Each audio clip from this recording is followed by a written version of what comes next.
I am Brian Champion, the Political Science and World Politics Librarian and Coordinator of Library Lectures. We welcome today students, colleagues, and invited guests to our House of Learning lecture with Professor Tony Brown as our featured speaker. His address for us today is entitled Redefining Cultural Identities, an examination of cross-cultural perspectives from Russian and American university-age students. The library sponsors two main lectures and lecture series, the House of Learning Lecture Series and the Alice Louise Reynolds Women in Scholarship Lecture. Through these lectures, the library brings together scholars and students to engage in a civil discussion of ideas, and in so doing, the library contributes to building a learned community which fosters the faithful life of the mind. The House of Learning Lecture Series title is taken from the 88th section of the Doctrine and Covenants, verse 119, where the Lord instructs the saints to prepare every needful thing, even a house of learning.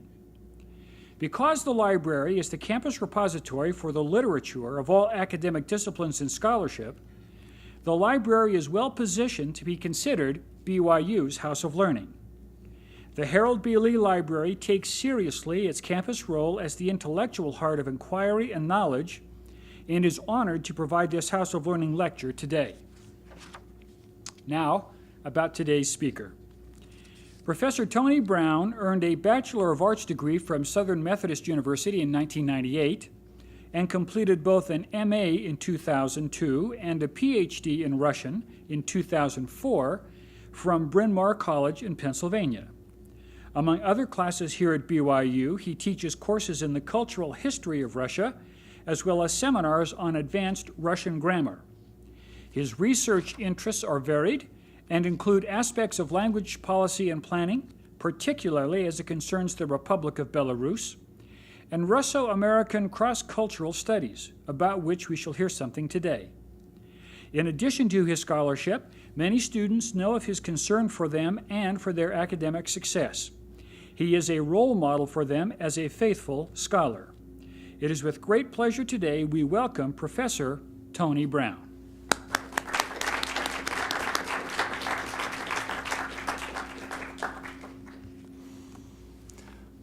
Faculty, friends, and family, thank you for coming today. And also thank you to the Lee Library for facilitating this lecture, for inviting me to speak on this series. As you can see, the title of my remarks today is Redefining Cultural Identities, an examination of cross-cultural perspectives from Russian and American university-age students. At the height of the Cold War, a U.S. racing car easily beat a Russian car in a two-car race. How did the Russian newspapers truthfully report this in order to make it look as though the Russian car had outdone the American car?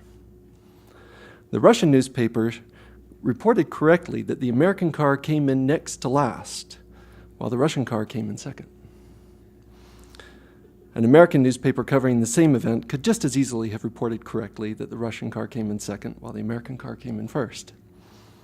Both statements represent valid descriptions. The critical difference, however, lies in the observer's perspective, or rather, how one might want others to perceive an event. Certainly, witnessing and experiencing an event firsthand does not necessarily result in a shared reality. Indeed, as one of William Faulkner's characters aptly reasoned, if I had been there, I couldn't have seen it this plain. One need not look far when studying the cultures of Russia and America to find intrinsic and compelling similarities. Take, for example, the expansionist spirit of both nations. Russia, in terms of extending its influence southward to the Crimea and the Ottoman Empire, but perhaps more dramatically in terms of its eastward expansion, beyond the Ural Mountains in the 16th, 17th, and 18th centuries, that took in the deep forests of Siberia, including the Kamchatka Peninsula. America, on the other hand, pursued a westward expansion policy under the banner of Manifest Destiny, which imbued the movement with an element of divine right. Westward expansion for early American settlers likewise entailed crossing a considerable landmass, including the Rocky Mountain Range, beyond which lay the fertile regions of the Pacific Rim and the arid desert climates of the Great Salt Lake Basin. Expansionist movements on the part of both America and Russia ultimately met in 1812 in Fort Ross, California, located just north of San Francisco. Perhaps another common denominator linking the countries and cultures of Russia and America is a propensity for thinking big. Indeed, both countries have produced some of the most inventive and forward-thinking minds. Artistic and literary talent in both countries ranks among the finest in the world. And since 1993, both countries have pioneered the construction of the International Space Station, or Mir, a word that in Russian has three meanings: village commune, world, and peace. In terms of sheer landmass, the United States ranks fourth in the world with a landmass spanning 3,539,224 square miles and 5 time zones, whereas Russia ranks first overall with a landmass spanning 6,592,812 square miles and 11 time zones. James Billington, current Librarian of Congress and pioneer in the field of Russian cultural history, makes the following observation with regard to Russia and its propensity for doing things big. The Russian theme of reaching for the stars has always fascinated me. The world's largest spaceships are still Russian, and the history of Russia has often seemed to me to consist of one great but often ill-fated crash project after another.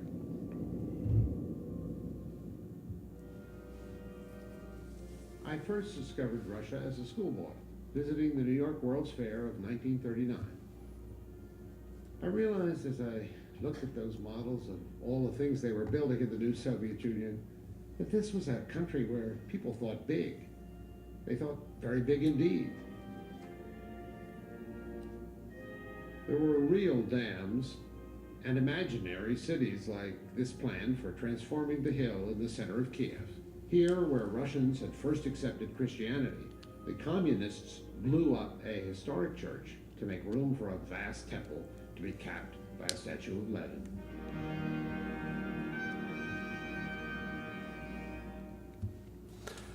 While one can point out a number of similarities between the two countries, one also need not look far to find intrinsic differences, not the least of which being the weight accorded individual rights. Historically, Americans have championed laws that safeguard individual rights, whereas individual rights for Russians largely have been subordinated to the greater communal good. Pluralistic thinking and the attendant challenges that accompany diverse views characterized the American culture, and to a large degree mesmerized an entire generation of young people growing up in the 1990s in Russia. Yet Russians gradually became disillusioned by what initially appeared so attractive and promising to them. Indeed, the decade of the 90s came to be characterized in Russia as a time of unpredictability, a chaotic and even violent time, a time of troubles, borrowing the term used to describe the turbulent period spanning the threshold of the 16th and 17th centuries in Russia. In many ways, though, Russia's attempt at embracing the fruits of American democratic institutional building immediately following the collapse of the Soviet Union reflects a larger tendency towards seeking to acquire the end products of other civilizations without the intervening process of slow growth and inner understanding.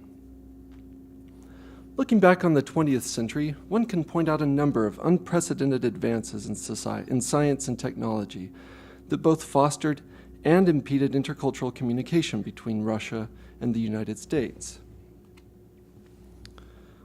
Post-World War II relations between the United States and the Soviet Union became dangerously tenuous. Protecting national security interests translated into imposing severe restrictions on contact and communication between peoples of both nations. Entire master narratives arose in both countries, which illustrated just how easily misunderstandings and stereotypes could ossify, due largely to limited information and contact. While such restrictions on contact disappeared almost overnight following the collapse of the Soviet Union, overcoming long-held stereotypes and misunderstanding has proven to be an ongoing challenge. Research carried out in 2004 and 2005 by myself and two fellow colleagues at BYU, Raisa Solovyova from Germanic and Slavic languages, and Dennis Eggett from statistics, sought to foster understanding between the cultures of the United States and Russia by analyzing responses to 4 open-ended questions posed to university-age students in both countries. Specifically, 1, what are the distinguishing characteristics of Russian and American culture? 2, which literary figures embody characteristics native to the Russian and American people? 3, which Russian, American historical or cultural figure most accurately represents Russian and American culture? What stands out for you as the main quality of this historical or cultural figure? So as you can see, really they responded to 8 questions. They are the same 4 questions, just pertaining to their own culture and then the corresponding culture. The participants were university students from Russia and the US and citizens of their respective countries, a total of 305. Findings reflect self-reports from 153 Russian and 152 US participants who studied at 7 institutions of higher education in Russia and 3 in the US. The research targeted students without extensive cross-cultural instruction in an effort to ascertain whether certain myths and stereotypes persist among both groups. An examination of responses to question 1 reveals a number of potential methods by which to analyze the data. Today I will address 2 possible approaches, the first of which pertains to the issue of collective versus individual mentality. The format of the following slides that you'll see warrants a brief explanation. You'll see a number of slides with combinations of Russian and American flags. The flag to the left reflects the culture providing responses, and the flag to the right reflects the culture to which the responses pertain. In describing American culture, just over half of the responses from Russians fell into the category of individual, examples of which include egocentrism, self-perfection, and pursuit of personal welfare. Collective type responses included melting pot, absence of national roots, and naivete in understanding world processes. Conversely, almost all of the responses from Russians describing their own culture applied to the category of collective, such as character of the people, hospitality, deep roots, whereas the category of individual received disproportionately few responses, examples of which include independence and diversity. Responses from American students resemble closely those of their Russian counterparts. Describing American culture, Americans emphasized characteristics relative to the category of individual, for example, ambition, entrepreneurship, and power-driven, whereas responses associated with collective included family, loyal, and immigration. With regard to Russian culture, American respondents favored collective, examples of which included apartments, breadlines, and communism, whereas individual responses included assertive, free thinking, and socially stratified. The second approach to analyzing question 1 entails differentiating responses qualitatively according to the headings of ideology, subjective, or objective. Responses classified under the heading of ideology reflect political, economic, and/or social needs or aspirations of individuals or cultures. Subjective responses provide descriptive evaluations of an object, type, or characteristic that span from highly critical to commendable, whereas objective responses indicate a fact or artifact and do not provide additional commentary or personal evaluation of an object, type, or characteristic. Data gathered from Russian participants regarding Russian culture indicate that the category of ideology received the least number of responses, possibly suggesting that ideological considerations play a relatively insignificant role for Russian participants in characterizing their own culture. Instead, Russians overwhelmingly characterized their own culture by assigning subjective qualities to it, many of which reflect esteemed qualities such as depth, expansive, beauty, and unselfishness, in addition to less desirable qualities such as something for nothing, the Russian word being khalyava, drunkenness, and squalor. With regard to American culture, Russians likewise offered a disproportionate number of subjective responses, which included surface level, enterprising, snobism, priority-oriented, and even stupidity. The category of ideology received the second highest percentage of responses and included such examples as imposing oneself on entire world, battle for freedom, and export forces, while the category of objective received the fewest responses, examples of which included hamburger, movies, and sports. Responses from American participants regarding Russian culture reflect a similar distribution as their Russian counterparts. Examples of subjective included bad living conditions, corrupt, perseverance, respect elders, and emotional, whereas examples of objective included cupola, factories, grandmothers, and borscht.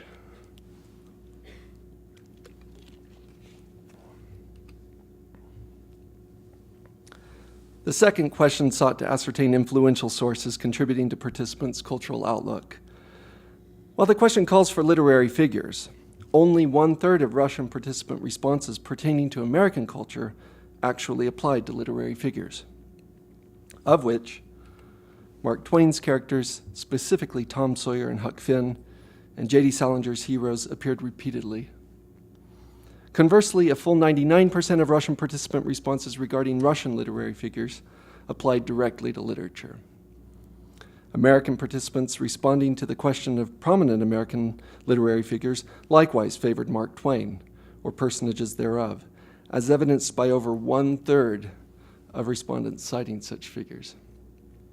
Interestingly, 26% of Russian participant responses regarding American culture pertained to cinema, rather than printed literature. And of those responses, reference to the classic American movie Gone with the Wind occurred repeatedly. Although the movie represents a dramatized version of Margaret Mitchell's 1936 novel, participant responses likely bear reference to the movie due to its relatively recent release in Russia and highly favorable reception.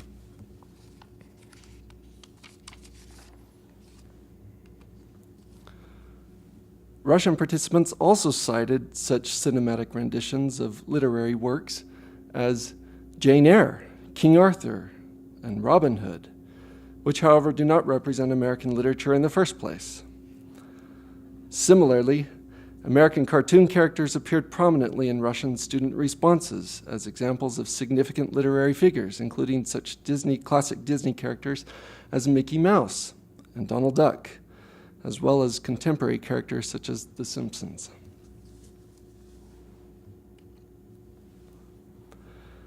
American participants likewise supplied an array of responses that extended beyond the domain of literary personages, including notable movie stars such as John Wayne and the character roles of Rhett Butler and Scarlett O'Hara, as well as political figures including the Founding Fathers, Martin Luther King, and presidents of the United States. In addition, Americans associated several non-American figures with American culture, including Shakespeare, Calvin, and Tolkien. Overall familiarity with literary figures among Americans appeared lacking when compared with the literary background of their Russian counterparts, possibly owing to the comparatively low number of American versus Russian participants majoring in the humanities in the sample, and or lack of literary content in American public education. One American participant perhaps unfortunately spoke for others when he responded candidly, "What is a literary figure?" Or as in the case of another participant, "I do math." Unsurprisingly, the volume of American responses to the question of prominent literary figures in Russian culture decreases further from the number cited concerning American culture.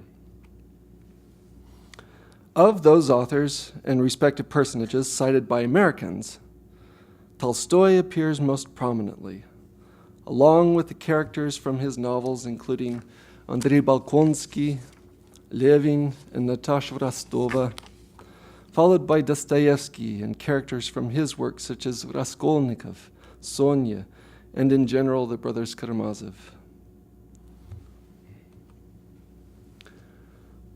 When responding to the question of literary figures in Russian culture, Russian participants cited Leo Tolstoy most frequently, with Andrei Bolkonsky, Natasha Rostova, and Anna Karenina representing prominent literary figures respectively.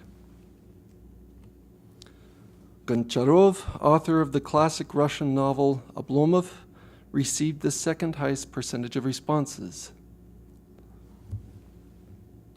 Pushkin received the third highest percentage of responses, followed by Dostoevsky.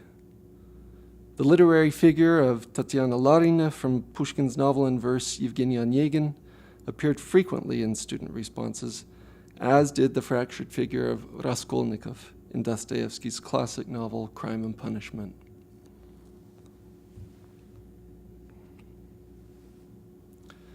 With respect to the question about historical or cultural figures, I will touch on responses consolidated under the headings of political, literature, and movie. In terms of American culture, Russian participants overwhelmingly identified historical figures subsumed under the broad heading of political. Presidents of the United States represent a large majority of the individual responses, especially Washington, Lincoln, Kennedy, Clinton, and George W. Bush. However, reasons for citing each figure differ widely on the spectrum of commendable versus critical. In reference to Washington and Lincoln, Russian participant responses dealt largely with moral and service qualities, such as gave independence to country, prepared for everything for the sake of happiness of loved ones and homeland, and strength of character. Similarly, Russians praised Kennedy and Clinton for their service qualities, but more particularly for their charisma, charm, and versatility of mind. Conversely, many Russian participants assigned highly critical qualities to George W. Bush, who, according to the results of the research, they perceived as embodying qualities of aggressiveness and meaningless persistence. Similar to their Russian counterparts, American participants, in connection with Russian culture, overwhelmingly cited historical figures relative to the heading of political, in particular, Stalin and Lenin. Reasons for citing Stalin included dominating, dictator, murderer, nationalism, and power hungry, to name a few. Again, these are American responses with regard to Russian culture. When comparing reasons for selecting Lenin, whom American participants cited just over half as many times as Stalin, one encounters a tone of homage and respect, as exemplified in responses such as change, revolutionary, struggle, vision, good intentions, albeit impractical. Such disparate views of Stalin and Lenin suggest that American participants perceive Lenin as a selfless leader devoted to the cause of humanity, whereas Stalin acted out of self-interest and manipulated people and institutions in order to accomplish his personal ambitions, often at the expense of humanity. In contrast to their American counterparts, only 3 Russian participants cited Stalin as a representative historical figure in Russian culture and made no mention of Lenin whatsoever. Now keep in mind that this is only a decade and a half after the fall of the Soviet Union, or the Wall, when, if we could go back to that time, the late 80s, if you opened up a standard textbook, the first page that you would find would be a color, or a black and white rather, photo of Lenin. That kind of recognition and homage for their esteemed leader was ingrained in their minds from the very beginning. And now when we're looking at a generation only a decade and a half later, we see that of 132 participants, not a single one even cites Lenin as a significant historical figure. Although American participants also cited historical figures relative to the heading of political, more often than any other category, the vast majority of responses apply only to 2 individuals, Washington and Lincoln. Reasons cited for mentioning such historical figures, without exception, bear a highly commendable tone. Now again, this is Americans, about American culture. For Washington, American participants cited such qualities as belief in the destiny of man, leadership, sacrifice, hardworking, and patriotic. Similarly, participants cited qualities for Lincoln such as accepting, died a hero, fought for country, and above all, integrity. The data also indicated that Americans consider Gorbachev a representative historical figure for reasons such as perseverance, change, end Cold War, and end communism, whereas Russian participants did not cite him once. Nor did Russian participants cite Gorbachev's successor Yeltsin, whereas American participants did.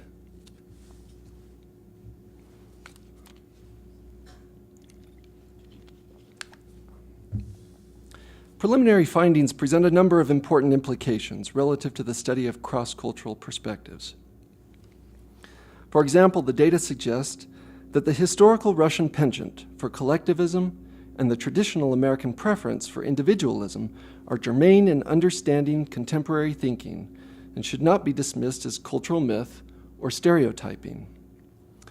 Historically speaking, the difference between Russian peasants and American farmers illustrates the contrast between Russian collectivism and American individualism. Russian peasants lived on the mir, or village commune, and banded together with others in the community to work the land, all receiving an equal share. One glaring exception to this traditional approach dates back to the early 1920s in Russia, when Lenin, in an effort to reinvigorate Russia's shattered economy, instituted what came to be known as the New Economic Policy, which encouraged private enterprise and free market economic principles. Perhaps unsurprisingly, farmers who took advantage of the somewhat liberal economic policy eventually came under heavy fire, not initially at least from government authorities, but from neighboring peasants, who resented what they perceived as a threat to the status quo. Conversely, the American farmer fenced his property and took economic risks in an effort to prosper.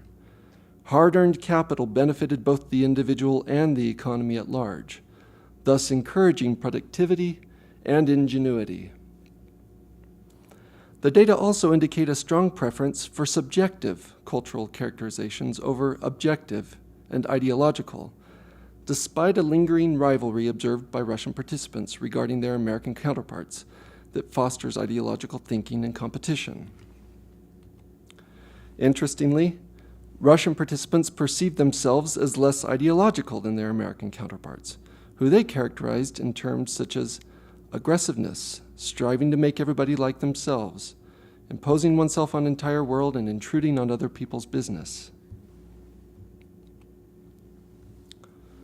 One finds in this critical view of America as representing the aggressor rather than defender a curious reversal of roles in American and Russian cultures stemming back to 1956, Soviet invasion of Hungary, 1968, Soviet invasion of Czechoslovakia, 1980, Soviet invasion of Poland, 1979 through 1989, Soviet invasion of Afghanistan, when America regarded the Soviet Union as the aggressor, while Soviet authorities justified their actions as necessary for the defense of the rights and freedoms of people friendly towards the Soviet Union living in Hungary, Czechoslovakia, Poland, and Afghanistan. Perhaps less obvious, though, in terms of aggressiveness and imposing oneself on the entire world, is the perception among some Russians of Americans as aggressive exporters of foreign religious confessions. Such an idea often seems xenophobic and unduly reactionary to Americans, including young LDS missionaries. Yet isolation and exclusion also characterize the history of the Mormon Church to a certain extent.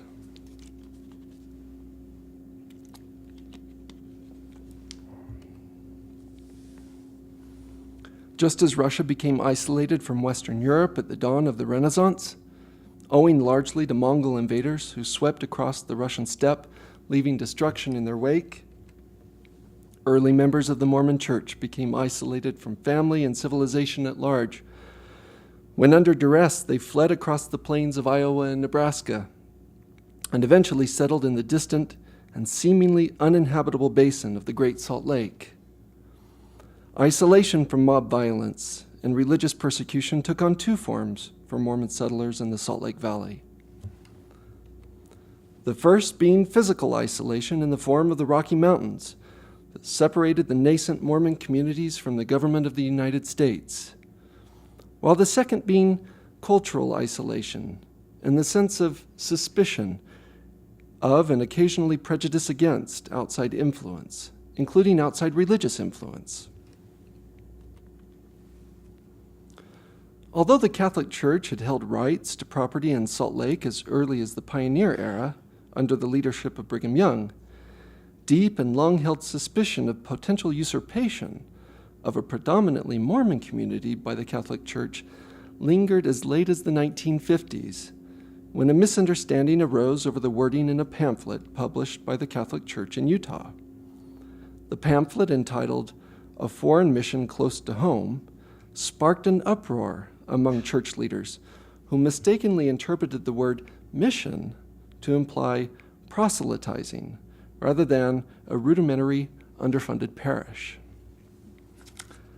Although relations were patched between the LDS and Catholic churches, the irony of the matter remained, namely, that just as Mormons were embracing themselves to resist what they mistakenly interpreted as an imminent onslaught of Catholic proselytizing, simultaneously, they were sending their young men and women to Catholic strongholds around the country and world to convert Catholics to Mormonism.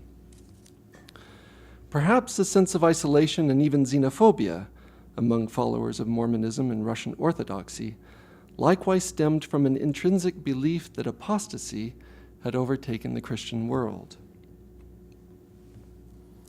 Russia inherited Eastern Orthodoxy from Byzantium in the 10th century. Christianity spread rapidly in the land of the Rus and later Muscovy, owing largely to the tireless efforts of monks who established outposts in the far reaches of Russia's deep forests and frozen wastelands.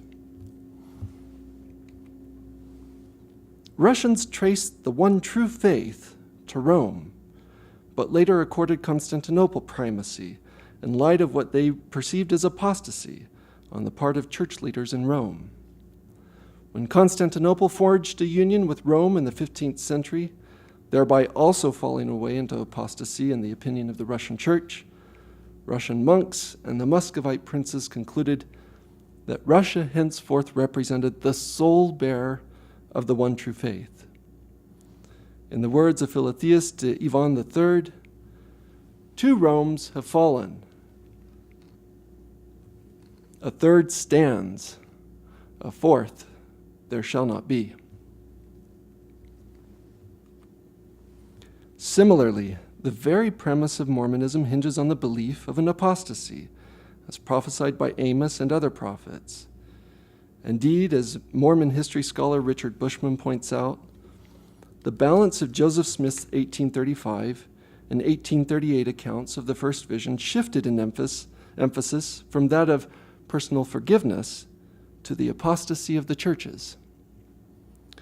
The promise of forgiveness through faith in Christ was dropped from the narrative, and the apostasy of Christian churches stood as the central message of the vision. The pure and undefiled teachings of Christ, Joseph was told, would be restored at a future date. Thus, Mormonism made the bold claim of being the sole bearer of the one true faith, untainted by priestly interpretations and the philosophies of men.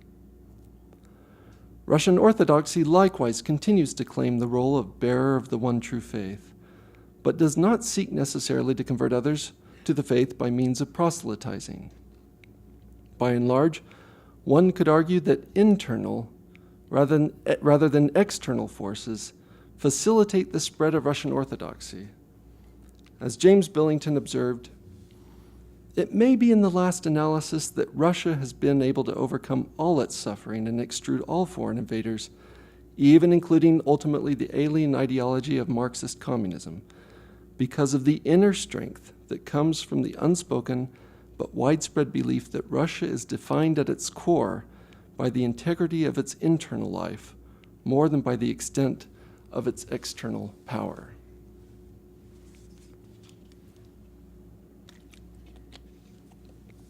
One can find this idea of organic growth taking hold from within rather than imposition from without in a Russian proverb. В чужой монастырь своим уставом не ходит.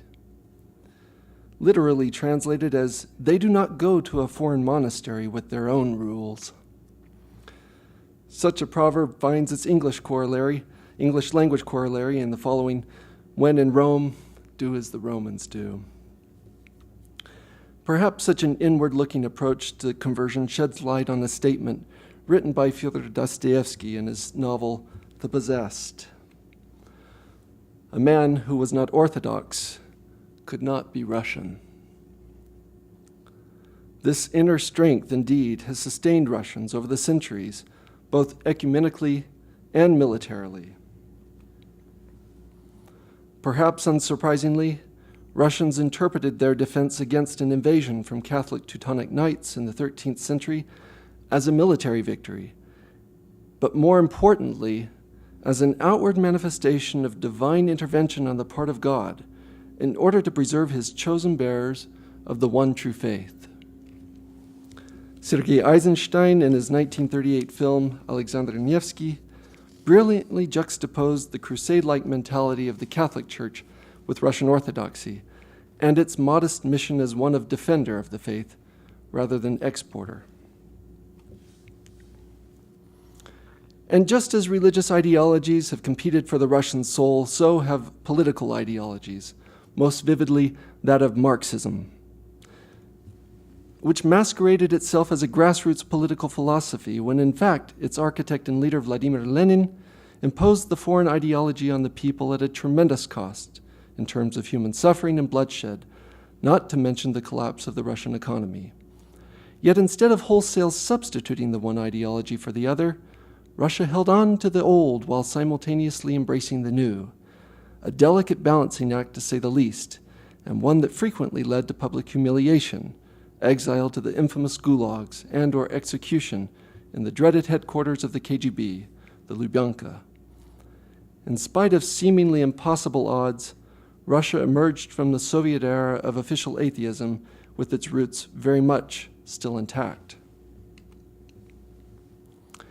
Ideology-related responses from American participants center on the theme of freedom, a dominant theme in the current American presidential administration, and one that George W. Bush emphasized in his second inaugural address given in January 2005.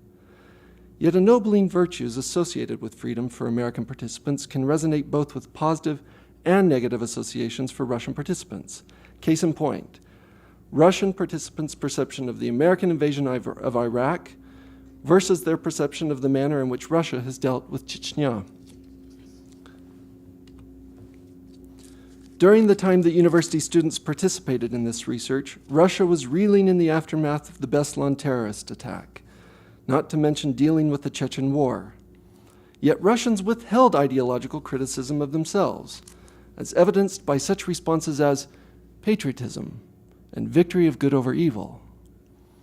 Such responses suggest a type of centrist or exclusionary thinking based on a perceived mandate to defend one's nation from an all-encompassing aggressive and evil world, thinking that fuels what Lotman refers to as isolationism and self-absorption in all cultural political spheres.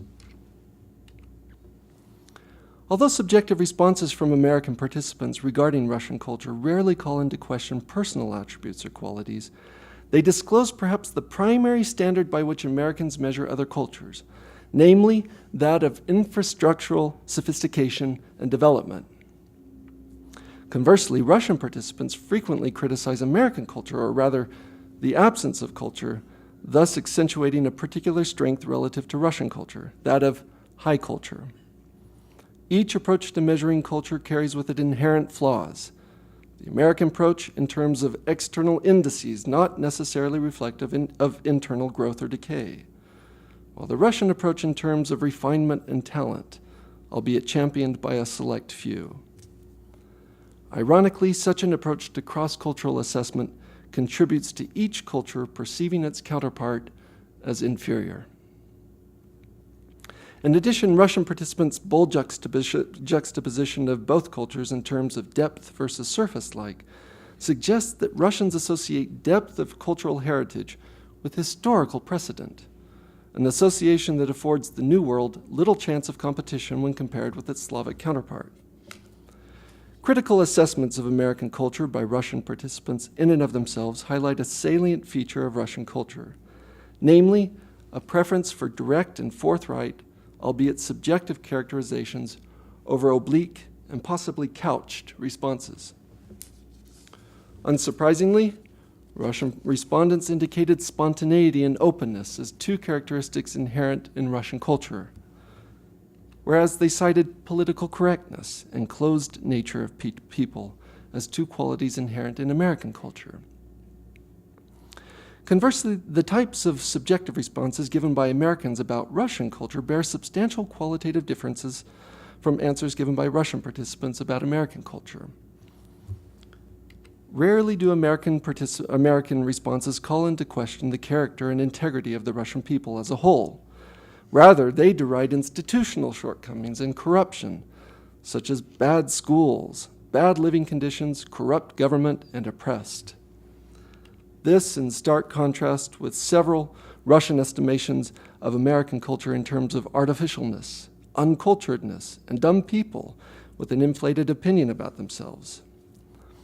One also finds in American responses about Russian culture an empathetic tone, such as in the responses of downtrodden, depression, sad, and scared, which verge on becoming patronizing, such as in the example of reaching to be all they can be. Similar responses that bear an inherent comparative quality and suggest cultural superiority included behind technologically and less order. Such responses naturally beg the question of behind whom and less order than whom, and not only underscore an intransigent us versus them outlook, but suggest that matters of infrastructural sophistication and development define the yardstick by which Americans measure other cultures.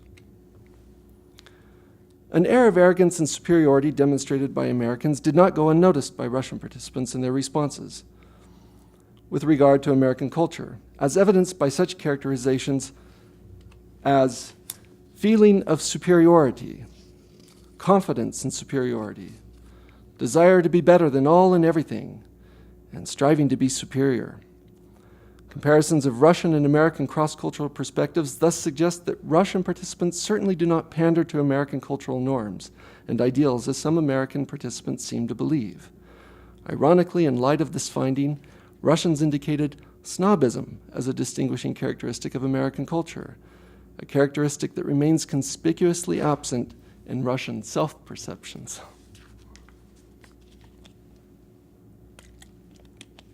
Responses from Russian and American participants to the question of significant literary figures and personages substantiate an observed worldwide trend away from literature and towards popular culture, as evidenced in part by the high frequency of cinematic figures cited by participants as representing literary figures.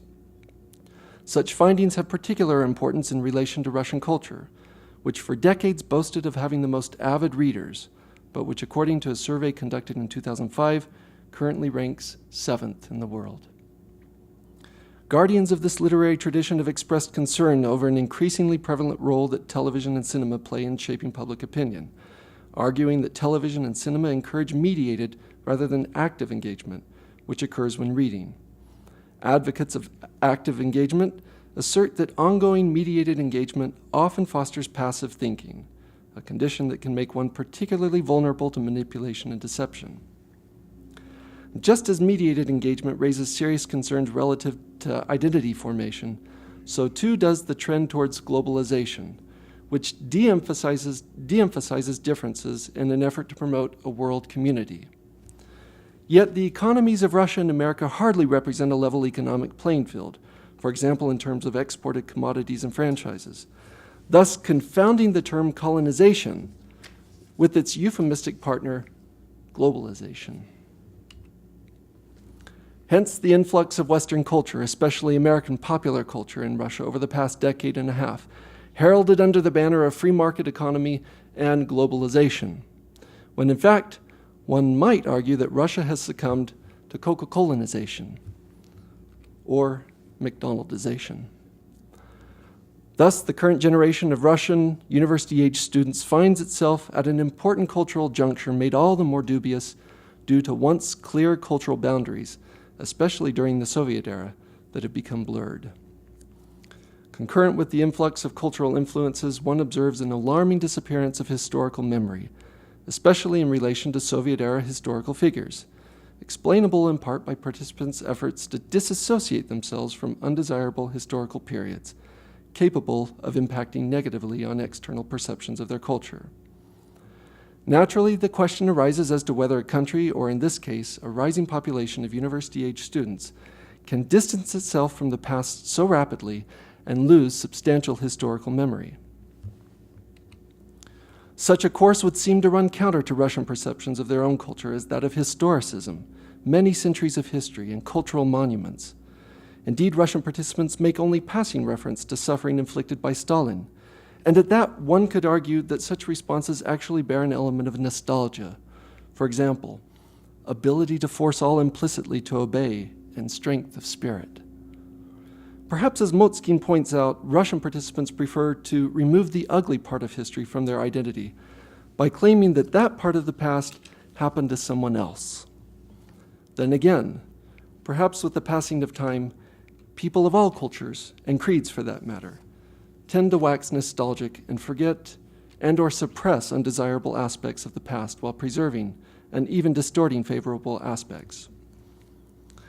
In conclusion, the study of Russian and American cultures represents but one facet of a broad discipline of cross-cultural studies. Such a course of study often prompts introspection and self-scrutiny, as one encounters alternative and sometimes opposing views that seem to call into question one's beliefs and values. And yet, such confrontations represent a critical ingredient in life that facilitates inward growth and development. Seeking to understand people and cultures hopefully will characterize us, both individually and collectively, rather than seeking to fix how individuals think and act in other cultures. The former approach lends itself to mutual understanding and sincere appreciation, whereas the latter encourages isolationism and distrust. I began my remarks today with a description of a car race, and will end them with reference to a horse race. Seabiscuit was a magnificent racehorse who captured not only a stunning victory over War Admiral, one of only 11 Triple Crown winners, but who captured the hearts of Americans during the dreary years of the Great Depression. Although his pedigree gave every reason to anticipate greatness, Seabiscuit showed little promise early on. After passing from owner to owner, Charles Howard eventually purchased the horse and set out, with the help of his trainer Tom Smith and jockey Red Pollard, to fix the problems that seemed to prevent Seabiscuit from becoming a great racehorse. Growth and Seabiscuit became seeking to understand the racer, but as the three men both individually seated, rather than seeking to fix our horse, we'll think he fixed us, and we approach each other. Analogously, process of changing this and that often accompany initiation and isolationism in cultures. And yet, individual remarks genuine description of ourselves to people and culture them with reference to a horse race, often to see that in the end, the very culture they once sought to change from without transformed them from within. Thank you.